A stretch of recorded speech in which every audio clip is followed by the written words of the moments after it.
60세가 지나면 다리와 발로 가는 혈류량이 최대 30%까지 줄어들 수 있다는 사실을 알고 계셨나요? 이는 무서운 진실입니다. 이러한 혈류 감소는 단순히 짜증나는 저림이나 얼음처럼 차가운 발을 유발하는 데 그치지 않습니다. 위험한 혈전이 형성되기 쉬운 완벽한 환경을 조성합니다. 의사는 아마 매번 똑같은 말을 할 것입니다. 그저 걸으라고 말이죠. 하지만 다리와 관절이 너무 아파서 걷기조차 힘들다면 어떻게 해야 할까요? 자, 굳이 걷지 않아도 됩니다. 이 영상에서는 침대에서 바로 할 수 있는 다리에 신선하고 따뜻한 혈액을 즉각적으로 공급해주는 3가지 비밀 운동을 공개합니다. 끝까지 꼭 시청해주세요. 첫 번째 운동은 대부분의 의사들이 거의 언급하지 않는 중력을 거스르는 마법 같은 효과가 있기 때문입니다. 시작하기 전에 오늘 제가 어떤 분들을 돕고 있는지 알 수 있도록 지금 시청하고 계신 연령대와 도시 또는 국가를 댓글로 남겨주세요. 그럼 시작하겠습니다. 운동 3. 카프 펌프. 아침에 눈을 뜨는 순간 어떤 기분이 드는지 생각해보세요. 다리가 무겁고 뻣뻣하며 심지어 기분 나쁠 정도로 차갑게 느껴질 수도 있습니다. 밤새 침대에 가만히 누워있는 동안 산소가 부족한 혈액이 하체에 고여 있었기 때문입니다. 종아리 근육은 의학계에서 실제로 제2의 심장으로 알려져 있습니다. 걸을 때 이 근육들은 함께 수축하며 강력한 펌프 역할을 하여 중력을 거스러 혈액을 가슴까지 다시 밀어 올립니다. 하지만 나이가 들고 자연스럽게 활동량이 줄어들면 이 제2의 심장은 약해지고 펌프 능력을 잃게 됩니다. 바로 그럴 때 카프 펌프 운동이 해결사로 등장합니다. 가장 좋은 점은요, 이불을 걷어낼 필요조차 없다는 것입니다. 이것은 단순한 스트레칭이 아닙니다. 응용 생리학 저널 오브 어플라이드 피지올로지 발표된 엄격한 데이터에 따르면 카프 펌프의 핵심인 지속적인 발목 굴곡 운동은 심부정맥의 혈류량을 최대 40%까지 증가시킬 수 있습니다. 이는 필요한 조직에 신선하고 치유력이 있는 산소가 즉각적으로 대량 공급된다는 것을 의미합니다. 안전하고 효과적으로 따라할 수 있는 구체적인 방법을 알려드립니다. 내일 아침 일어나 앉으려고 하기 전에 매트리스 위에 다리를 편안하게 펴고 똑바로 눕습니다. 먼저 자동차 가속 페달을 밟는 것처럼 양쪽 발가락을 침대 끝을 향해 천천히 아래로 뻗어줍니다. 그 부드러운 스트레칭 상태를 1초 동안 유지하며 깊고 천천히 숨을 들이마십니다. 그런 다음 숨을 내뱉으면서 발가락을 정강이 쪽으로 단단히 당겨줍니다. 통증이 느껴지지 않는 선에서 최대한 당기세요. 종아리 뒷부분을 따라 쭉 펴지는 시원하고 만족스러운 스트레칭 감각을 느끼실 수 있을 것입니다. 이 부드럽고 리드미컬한 펌핑 동작을 15회에서 20회 반복하세요. 이 간단한 움직임만으로도 하루를 위한 전체 순환계를 가동하고 고통스러운 아침의 뻣뻣함을 풀어주며 차가운 바닥에 발이 닿기도 전에 발을 따뜻하게 들 수 있습니다. 운동 2. 힐 슬라이드. 이제 하체에 신선한 혈액을 성공적으로 공급했으니 순환계의 다음 주요 장애물인 무릎과 고관절을 해결할 차례입니다. 60대 이상이라면 침대 밖으로 다리를 내딛기 직전에 그 익숙한 두려움을 알고 계실 겁니다. 무릎이 잠긴 듯 뻣뻣하고 통증이 느껴지죠. 이는 밤새도록 산소가 없는 노폐된 혈액이 큰 관절 공간에 가라앉고 고여서 연골이 부드럽게 움직이는데 필요한 영양분을 공급받지 못하게 하기 때문입니다. 하지만 일어서기도 전에 관절에 윤활유를 바르고 고인 혈액을 씻어낼 수 있습니다. 힐 슬라이드는 매우 부드러우면서도 놀라운 효과가 과학적으로 입증되었습니다.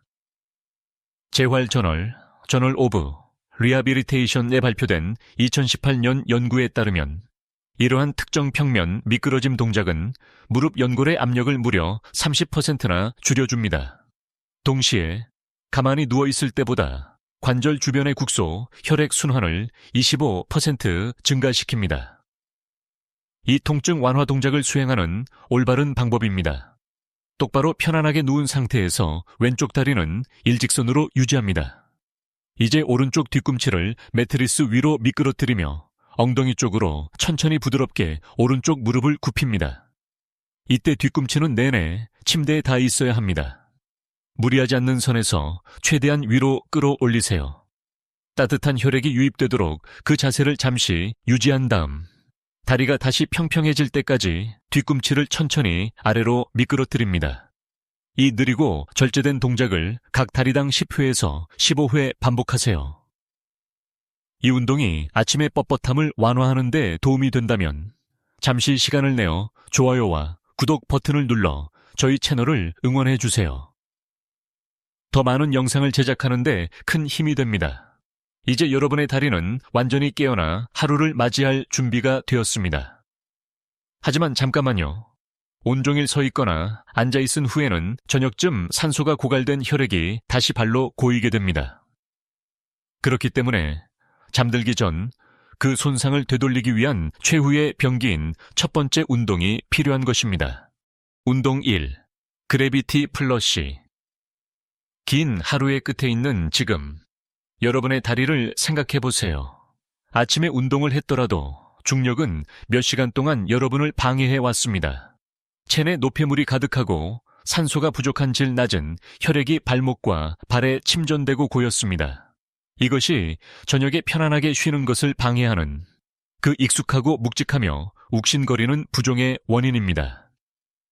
통증을 무디게 하려고 또다시 진통제에 손이 갈 수도 있습니다. 제발 멈춰주세요. 대신 스위치를 전환해야 합니다.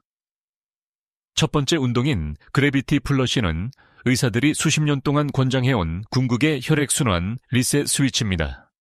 이것은 단순한 동작이 아니라 피로하고 부어오른 다리를 위한 천연의 기적에 가장 가까운 수동적 요법입니다. 왜 이것이 그토록 강력한 효과를 낼까요? 그것은 기본적인 물리학의 원리입니다. 주요 심혈관 기관에서 강조하는 설득력 있는 데이터에 따르면 다리를 심장보다 높게 들어 올리는 것만으로도 중력이 여러분을 위해 힘든 일을 대신 해주게 됩니다. 3분도 차에 되지 않아 고여있던 혈액이 몸통과 심장 쪽으로 직접 끌어당겨집니다. 그러면 마침내 몸은 노폐물을 걸러내고 아픈 조직을 안팎으로 치유하는 신선하고 산소가 풍부하며 영양분이 가득한 혈액으로 교체할 수 있습니다. 잠들기 전 침대에서 이 놀라운 세척을 수행하는 방법입니다. 등을 대고 편안하게 눕습니다. 두세 개의 두꺼운 베개를 가져와 침대 발치에 쌓아 놓고 안정적인 경사면을 만듭니다. 천천히 다리를 들어 올려 베개 위에 안전하게 올립니다. 중요한 점은 발목이 엉덩이보다 눈에 띄게 높아야 하며 엉덩이는 심장보다 약간 높은 것이 가장 좋습니다. 이제 눈을 감으세요. 모든 근육의 긴장을 풉니다. 깊고 천천히 복식 호흡을 하세요. 이 자세를 5분에서 10분 정도 유지합니다. 잠시 후면 발에서 무거움과 긴장이 빠져나가는 것을 실제로 느끼게 될 것입니다.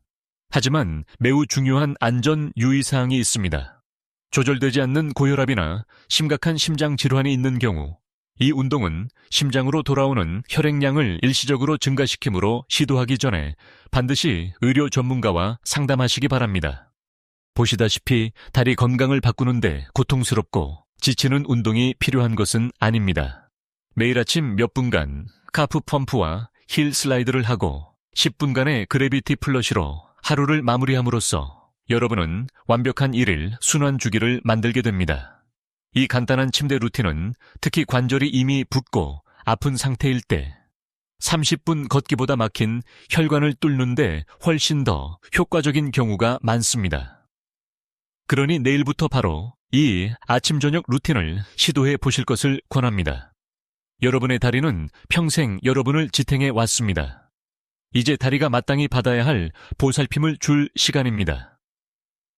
이 침대 운동들이 도움이 되셨다면 지금 바로 구독 버튼을 눌러 무릎 건강 회복에 관한 다음 영상을 놓치지 마세요. 다리 저림이나 통증으로 고생하는 친구나 가족에게 이 영상을 공유해 주시고 3가지 운동 중 어떤 것이 가장 마음에 드는지 댓글로 알려주세요. 건강 유의하시고 다음 영상에서 뵙겠습니다.